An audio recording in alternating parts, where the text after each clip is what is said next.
Jordan Addison, the news breaks, like, I think it was Thamel who had it first. I can't remember who said it first, but it was, there all the rumors start coming out that Jordan Addison is going to USC, NIL, whatever you want to phrase it.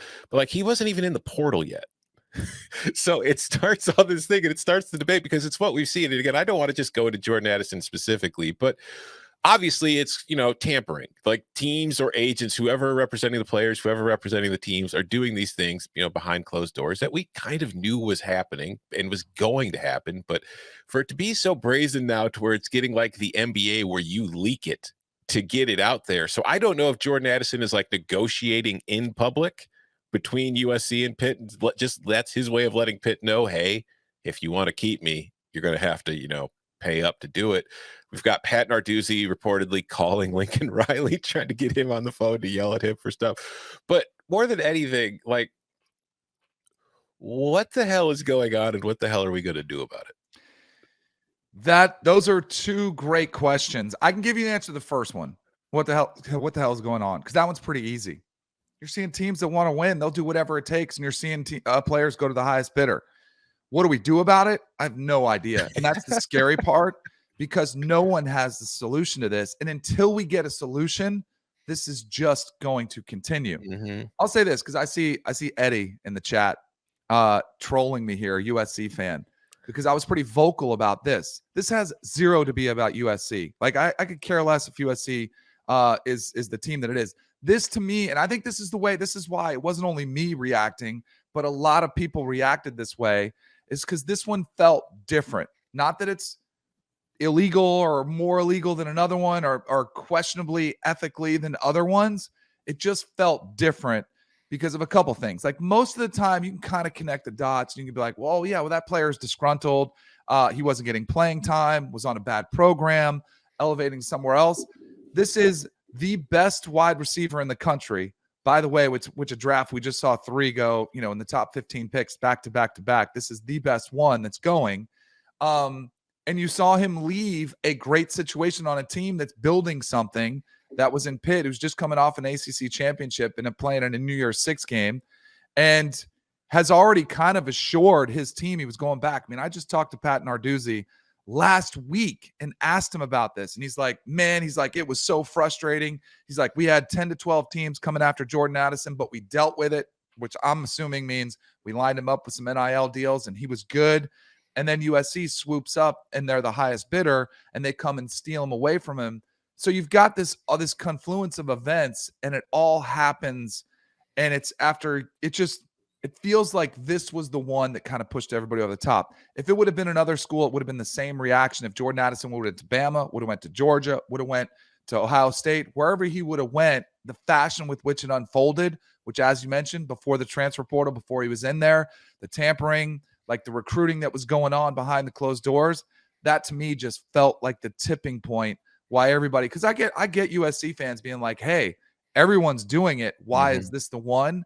I think this is just kind of the tipping point because of the caliber of the player and the way it's unfolded kind of last minute. And it was on a big weekend. Like the fact that it was on the draft weekend, I think probably amplified it a little bit too.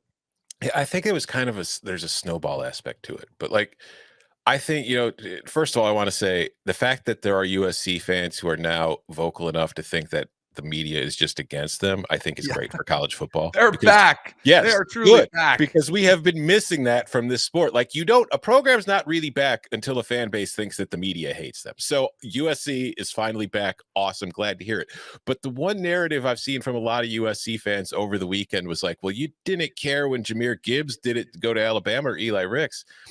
And it's like, I have no doubt in my mind that Jahmyr Gibbs got money to leave Georgia Tech to go to Alabama. I have no doubt in my mind that Eli Ricks got money to leave LSU to go to Alabama. But they were in the transfer portal, and it wasn't negotiated publicly. That's the difference between the Jordan Addison situation and those situations. Jordan Addison or somebody on Jordan Addison's behalf is negotiating for him publicly through the media, which is a very NBA, NFL kind of thing. And that is why college football is kind of responding to it differently, because it's like, whoa, okay, this is kind of just what it is now, and it's weird and it's scary. But I also think that the fact that it's coming on the back of like the Miami stuff where transfers are like in basketball, they're going to Miami and they're announcing it with like the sponsor in the tweet. So that's happening a couple days before. And now then you're getting all the reporters saying Jordan Addison strongly considering USC, not in the portal yet. So it's very clear what's going on. It's a negotiation. And it's just one of those things where the reason I think college football fans and media, some of them are concerned about it, is because there is no regulation. We have no idea what the hell is going to happen. Somebody's going to get screwed out of it. Somebody always ends up getting screwed out of it. Obviously, the fan bases that are losing a player feel like they're getting screwed out of it. But it's a situation where we've seen like this is something that has been coming for the last, I don't know, decade. Like, the writing's been on the wall for a while. And we talked about it with the Mark Emmert situation last week with him stepping down.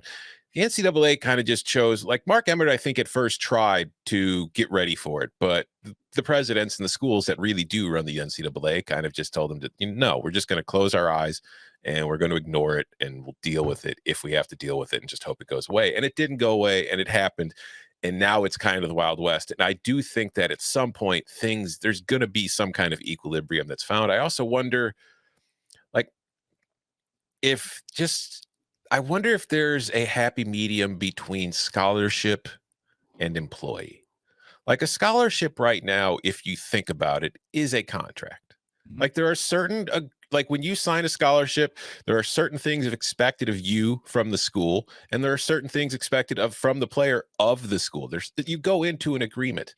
I'm not a lawyer. Bud's not here. Again, he's trying to get Chip out of prison. But I would like to, I just wonder if there is an aspect where instead of having quote unquote scholarships, when players choose to attend a school, they just kind of sign a contract. And it's not like an employment contract. It's nothing like that. It's like, I think if, in this industry, when I first started doing this and getting paid, I was a freelancer. Like I had in my contract, I could write for you and you would pay me based on what I did. And then if I wanted to leave, I had no, real connection. So maybe there's like freelancer scholarships. And then maybe there's, we have preferred walk-ons. Maybe there's like a preferred scholarship. It's like, okay, you're coming to our school. This is what's going to happen as long as you are here. You are free to transfer as the rules dictate. But if you do transfer, this is what happens. This is what we no longer have to do. This is what you have to do. And maybe like we see something where I don't see this is where it gets different because you're going to need a union or of some sort. You're going to need some sort of body on behalf of the players, at least arguing for them. But like maybe like NFL teams have like franchise like designations. You could franchise a player. Yeah. Maybe But college is that American? teams, Is that American? Like, here comes the court system. Can you make them stay? Yeah, you get a school has a decision, like, and the player has to agree to it. You could franchise tag a player. You get up to 5 franchise tags on your roster, right? That player gets a minimum salary. It's going to be at least $1 million a year. We'll figure that out what it is. But you get to designate 5 players who that salary. If that player then wants to transfer, not only do they have to they could transfer, they can go to the school, get whatever they want, but the school that takes them has to recompense the school that they're taking them from somehow. Not in player trade, but whether it's financial or some other way. I don't know. There's got to be some kind of medium that we could come to where they are getting paid, but there's ways to get around the whole trying to figure out how to unionize thousands upon thousands of players across the country in different conferences with different rules. And I think maybe it's not going to happen until the NCAA is dead and the Power Five just breaks away and forms its own thing. Right. See, that's I think this purgatory that we're in. Everybody's kind of waiting for the next big shoe to drop, which I think is exactly what you said. There's a break off, a super league, super conference, whatever you want to call it. Is it 30, 40, 50? Is it 60 teams? Somewhere in that number, which is a very big number, but I think that just speaks to the uncertainty of where we live right now in college football. But until then, I don't know. I love your idea. I think it's a great idea. See, I'm mad at myself because I think I was really wrong on NIL. I really do. Because I bought in. And you've known me long enough to, at least I've expressed it on here, where I've kind of evolved to a place where I never wanted to have the players employees. And I still really don't, although I think it's inevitable because I think neither do I. It's the courts have decided. So I'm like, and I think all along my mindset has kind of been like, I guess we'll see. And now we're starting to see what's unfolding. But where I was wrong on NIL is I thought it was the compromise to paying the players because you could still keep the amateur model intact, and yet players who who did appear exploited. Like, why can't somebody go earn money if they are famous and have built a brand and they, cannot go get an endorsement deal? Like, that does not sound American. So I was like, that'll solve a lot of the problem. But where I was wrong, and I'll be fully transparent with you. I also thought it was like good. It's about time because players have been getting paid under the table forever. We've all known it. Tell me any national champion over the last decade that hasn't been paid players under the table, and it's frustrating, and all these pointing fingers and these accusations. Good. Let's get it out in the open. Let's see some of the money that's out there, and let's let the players have it, and it'll kind of be above board. So that's where I bought in. I was like, all right, these players will be able to make money. Where I was so wrong is how, and I knew it would play a part in recruiting. We are not even a year out, and it has quickly gone from payment from an image and likeness to not even iota of it as about name, image, and likeness. It is all about pay for play, which is where we are. And then there's problems with that because the system isn't set up to handle that from a fairness perspective. Like, we're just supposed to ask people to do the right thing. Like, good luck with that. And so, and I see a lot of people say, well, coaches can hop around. Now the players are just doing the same. Well, when Lincoln Riley goes to USC has to pay Oklahoma $4.5 million.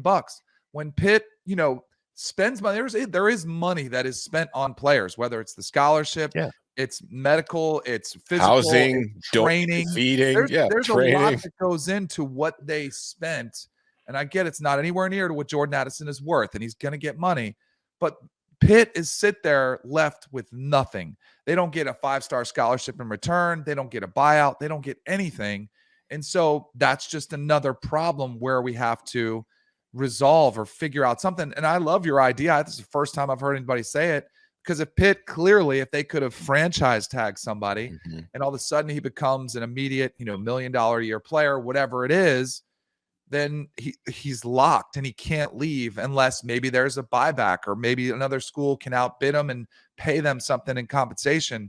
But until we get to then, we're going to still be in this unknown where you're going to see players poached from schools, and it's not good for college football. Does anybody push back? I haven't seen many people push back. The only pushback I've seen is from a couple people who are like, yeah, it's not great, but who cares? The players were exploited. So good for them. They're getting paid now. Who cares? And I have seen that from some football writers. I'm like, great. Good to see you concerned about the future of the sport.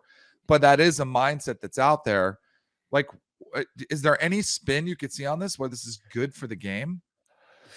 I don't think it's I don't know if it's bad for the game. I don't think it's good for the game. I just think it's kind of a change that we're going to have to get used to, and things are going to be different. And my concern is, the players have never gotten, at least not since TV became the driving factor in this sport. Like, you could argue for a very long time the players were getting a pretty great deal out of it.